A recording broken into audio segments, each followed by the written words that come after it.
Israeli last style bender Adesanya.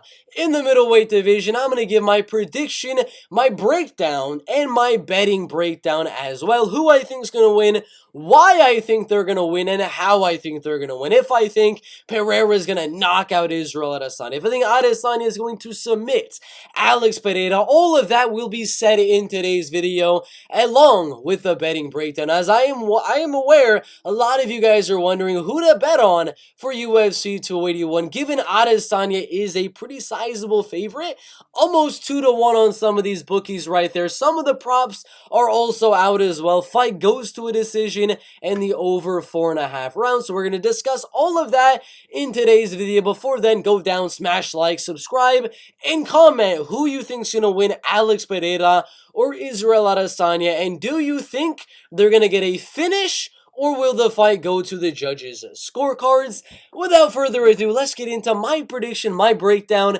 and my betting tips as well. Alex Pereira, 35 years old, the older of the two. Height and reach is not going to be an issue for Alex Pereira or Israel Adesanya. Alex, as many of you guys know, has beaten UFC fighter Dustin Jacoby, who fought like a few days ago in the light heavyweight division. He beat Israel Adesanya by a decision right there.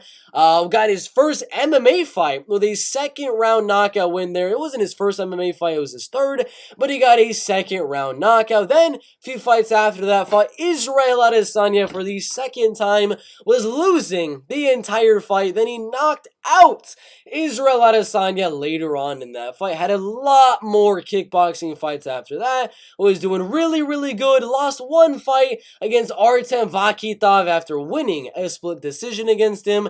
Then he went over to the UFC, beat Andreas Michailidis by knockout, Bruno Silva by decision, and Sean Strickland by first round knockout. But you gotta remember, the man beat Israel Adesanya twice as well, and those are literally the only losses down here in his kickboxing career recently. Obviously, he's had other kickboxing losses, but recently it's really only been Alex Pereira. And right here, after the Alex Pereira knockout loss, he started his MMA career right after that. Ended up 4 months later knocking out Melvin Gillard, knocking out Stu Dare, joining the UFC, being undefeated 11-0 at the time, beating Rob Wilkinson, top 5 middleweight Marvin Vettori, top 15 middleweight Brad Tavares, top 10 middleweight Derek Brunson, former greatest middleweight of all time Anderson Silva, top 15 middleweight Kelvin Gastelum, number 1 contender and champion at the time Robert Whittaker, number 3 contender Yoel Romero, number 3, number 4 contender Paulo Costa, lost to Jan Blachowicz for the light heavyweight belt, and then he just kept on beating more of the guys he's already beaten, like Vettori, like Whittaker. Then he got some new blood in Jared Cannonier, but y'all can see, I mean, the only guy to beat him was a light heavyweight fighter in the UFC's light heavyweight division. And if you're wondering what I just went off of, showing you Alex Pereira's UFC career of only 3 wins, if you're wondering why he's getting a title fight as the number 4 middleweight in the world, well, the reason being, Adesanya has already beaten Robert Whittaker twice. He's already beaten Jared Cannonier. That's his most recent win. He beat Marvin Vettori twice by unanimous decision, and I believe one of them might have been a split decision. He beat Derek Brunson already. He beat Paulo Costa. Sean Strickland's coming off a loss. And Jack Hermanson has already lost to the man, the myth, the legend, Jared Cannonier. So, I mean, and Marvin Vettori as well. So, that's literally the only reason. Is there everyone else is either coming off a loss or they've already lost to Israel Adesanya once or twice in the UFC's middleweight division. So that's the reason he's getting the title fight. And he's actually quite deserving in my opinion, because Adesanya, I had him more confidence in Adesanya beating Cannonier, beating Robert Whittaker, beating Marvin Vettori, more confidence on those fights than I do in an Alex Pereira fight. This fight, I think, is a pick'em, in my opinion, right here. I think Adesanya is going to go out there with a lot more volume than Alex Pereira. Is going to be landing a lot more kicks than Alex Pereira as well. A lot more jabs and 1-2s. But Alex Pereira, even though he's not going to land as many kicks, even though he's not going to land as much volume as Israel Adesanya, like a lot of people do say, especially in the heavyweight division, it only takes one. It only takes one shot. It could be the same situation of maybe a Marlon Cheeto Vera taking on Rob Font. Rob is destroying Marlon Vera on the field, landing significantly more volume and more punches, more kicks than Marlon Cheeto Vera. And then Pereira, in this case, Marlon Cheeto Vera just rocks Israel Adesanya at the end of every single round. I'm going to be dead honest with you. I can kind of see that type of a thing happening here. Round one, I think Adesanya wins that round just by default. He kind of always wins round number one because he's able to use his opponent trying to feel out and find the range and things like that. He's able to use that to just pick him apart on the outside, laying the jabs, the 1-2s, the leg kicks, the front kicks, and things like that. So round number one, we're going to give to Israel Adesanya. Round number two, that's where Alex Pereira is going to start to find his range a little bit. He's going to find a home for that left hook. He's going to find a home for his right hand as well. And round two, I think Adesanya is going to land about 30-40% more volume, but Alex Pereira is going to stumble Israel Adesanya a little bit. It's not going to be a shot that's going to knock down Israel Adesanya, but it's going to land. It's going to push Adesanya's back to the cage. He's going to circle away a little bit wobbly and get back at range on Alex Pereira. Alex is going to start to go forward on Israel to see if maybe he can get the finish and realize, well, he's not that hurt. But that shot alone from Alex Pereira will be enough for him to win round number two.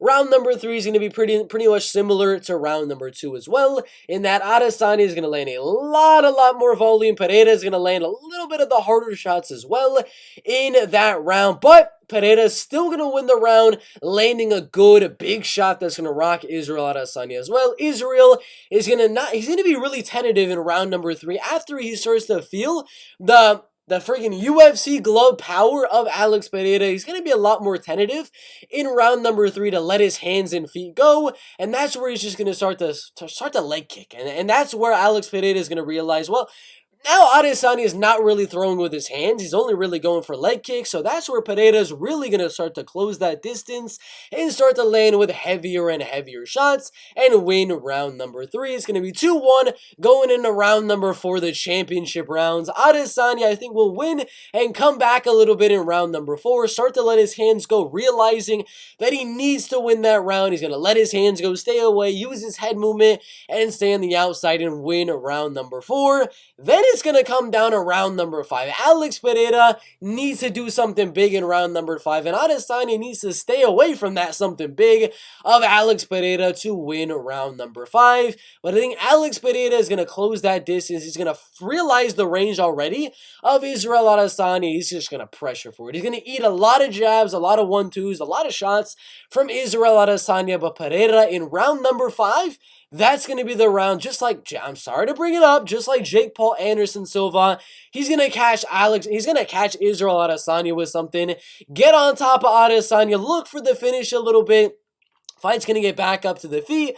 Adesanya realizing he needs a finish now that he's about to lose the fight by a close 48-47 decision. He's going to make a little bit of a comeback, laying some good shots on Alex Pereira. Alex is going to get wobbled a little bit. Alex is going to get hurt. Adesanya laying in the volume, and it's going to be a very, very close round number five.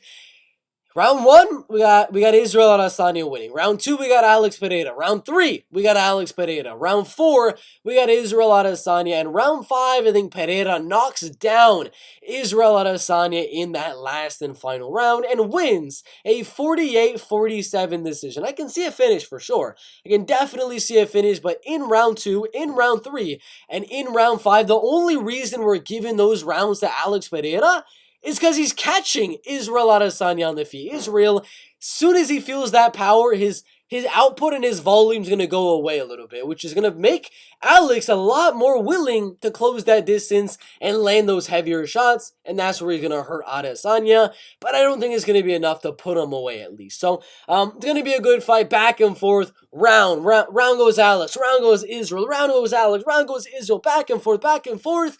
Some people are going to be like, robbery. It should have been towards Alex Pereira. Some people are going to say, no. Adesanya clearly won that fight. Elsa clearly won that fight. Going to be a close one, but I do lean Alex Pereira to win that fight. So obviously, given the betting tips of this video, Obviously, a sprinkle on the underdog would make sense. Fight goes to a decision, minus 150. I would rather say maybe an Alex Pereira scorecards no action type of bet. And do that combined with a fight goes to a decision could be an interesting one. But underdog or pass, in my opinion, with the money line right there. Put your predictions down below with the number 4 middleweight contender and the champion, the second greatest middleweight of all time in Israel Adesanya. Predictions down below. Like and subscribe. Check out the description of this video. The top link is all of my bets for an entire month for the price of a cup of water, as well as a $125 free money promo code Bert MMA, using that at BetUS with the link down below in the description. You put $100 in, you immediately get $125 absolutely for free. It's free money. Check the links down below, like and subscribe, predictions in the comments, and we'll see you in the next one.